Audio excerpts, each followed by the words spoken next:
Hey everybody, Weston back here with the Hidden Gibbon. Kind of like I mentioned in my last Edge of Eternities commander video, some of these commanders even though they didn't make my top 5 list, just were pretty interesting. And we're going to start off with the first one of some extra ones today. My buddy Mitch is actually the one who kind of gave me the idea for this because he absolutely adores this card and wants to make a deck out of it. It's the one, the only Ragost, and we are having ourselves a rock lobster deck, so I hope you brought the butter and the crab crackers today, because we're gonna make some food, make some tokens, and make our enemies hurt. This is going to be a bracket 3 deck. We have no game changers in there though.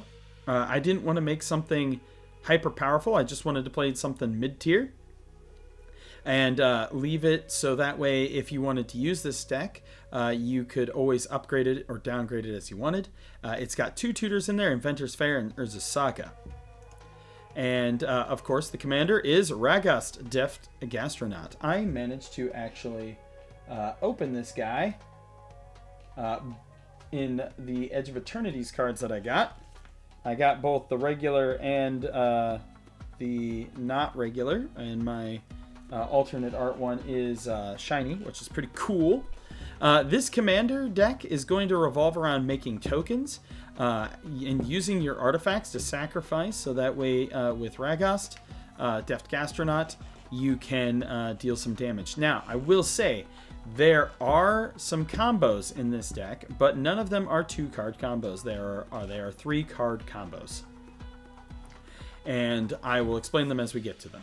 So, we have Ragost, Deft Gastronaut. We may as well get into this old handsome lobster boy. He is a 2/2 for Boros, and artifacts you control are foods in addition to their other types, and have tap 2, tap, sacrifice this artifact, you gain 3 life. And then you can tap him, or tap 1, tap him, sacrifice a food, deals 3 damage to each opponent. And at the beginning of each end step, if you gained life this turn, untap Ragost, which is pretty cool. So we have Karn Living Legacy as one of our first, or one of our 2 planeswalkers. He creates tap Power Stones. Tap Power Stones look an awful lot like food these days. Not only will you be able to use them to cast artifact spells, but you can also use them to grind up into your Ragost. You can also use them to activate the activated abilities. You can also look at the cards from the top of your library and put one of those cards in your hand, and the rest of the bottom in a random order. And -7, all of your artifact, you get an emblem with tap an untapped artifact you control. Emblem deals 1 damage to any target. Then we have Tezzeret, Cruel Captain. Also managed to snag one of these from my box, which was pretty neat. Whenever an artifact you control enters, put a loyalty counter on him. 0, untap target artifact or creature. If it's an artifact creature, put a 1/1 counter on it. And then you can neg 3 to search your library for an artifact card with mana value 1 or less, reveal it, put it in your hand. And you get an emblem with, at the beginning of combat on your turn, put 3 1/1 counters on target artifact you control. If it's not a creature, it becomes a 0/0 robot artifact creature. So for our creatures though, you will recognize this little combo piece right here. We've got Academy Manufacturer. If you would create a clue, food, or treasure token, instead create 1 of each. It's a very powerful card. It does a lot of mini combos with things. We have Enim Pakal, 1000th Moon. Whenever you attack with 1 or more non-gnome creatures, you put a 1/1 counter on it, and then you create X 1/1 colorless gnomes that are tapped when attacking, where X is the number of 1/1 counters on Enim Pakal. So you can then do silly things with that. You have Leonin Elder. Whew. Whenever an artifact comes into play, you may gain 1 life. So that way you're gaining life off your tokens. We have Marvin. He has the activated abilities of all creatures you control that don't have the same name as this creature, so you can copy your Ragost's ability. We have Esper Sentinel. We have Jorah's Familiar. We have Mondrak in here to double your tokens. We have Solfim and Torbran, so that way we're doing extra damage with our Ragost. We have Voyager Quick Welder, so that way our artifact spells cost less. And we have Sammy Wildcat Captain because of their ability to give everything affinity. For sorceries, we have Open the Vaults and Wake the Past, which will return artifacts. Wake the Past is better than Open the Vaults, but it is also one more. We have Savine's Reclamation, also gets things back, and Vandal Blast. Vandal Blast is also part of a very mean combo we have in here, because we are running Mycosynth Lattice, so you can blow up all of your opponent's things.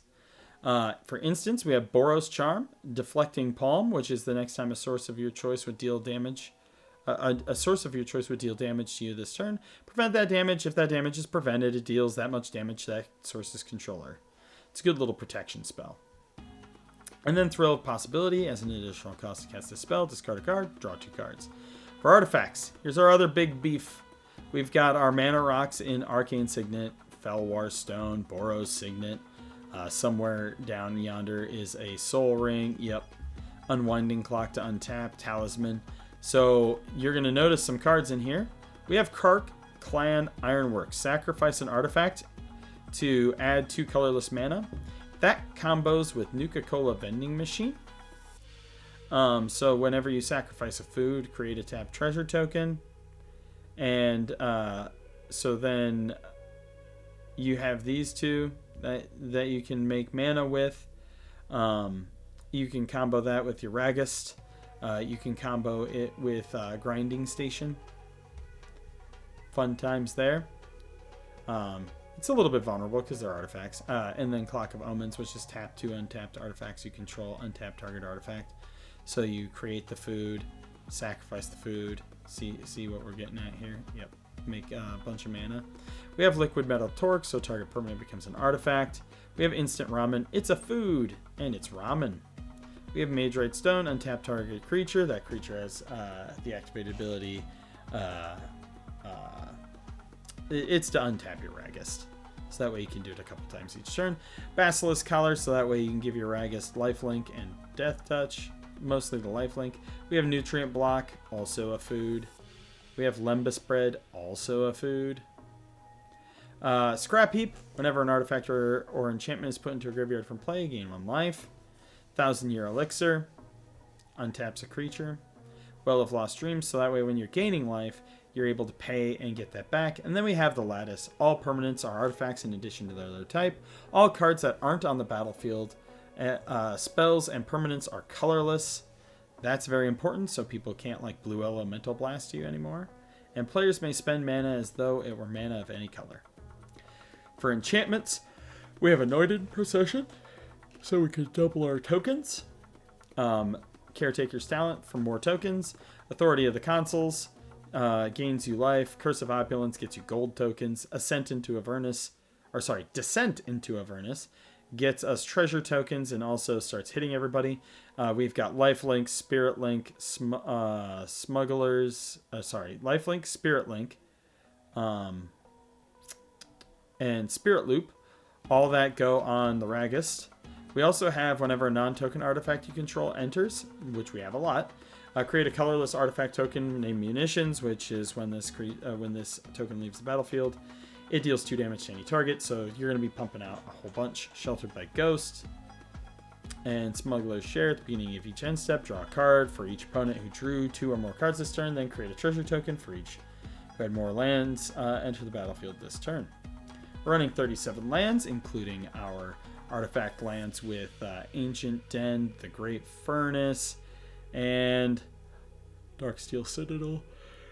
Where is it? Rustvale Bridge. Pretty simple package, pretty straightforward. I think he'd be a fun little commander. Tap him, deal some damage, keep doing that. He's not as fast as Vivi, but he's not supposed to be. He's just a silly little lobster. And let's hope, like I said, that my opponents don't have a large supply of butter and crab claw crackers, because otherwise Ragost might be doomed. But for now, I think he represents a pretty fun commander. As always, thank you all for watching. If you'd like to play with us, go ahead and fill out the Google Doc in the description. If you'd like to submit a deck idea, go ahead and fill out that in the description. I will, of course, link the deck list here, and I will see you all in the next Deck Tech video.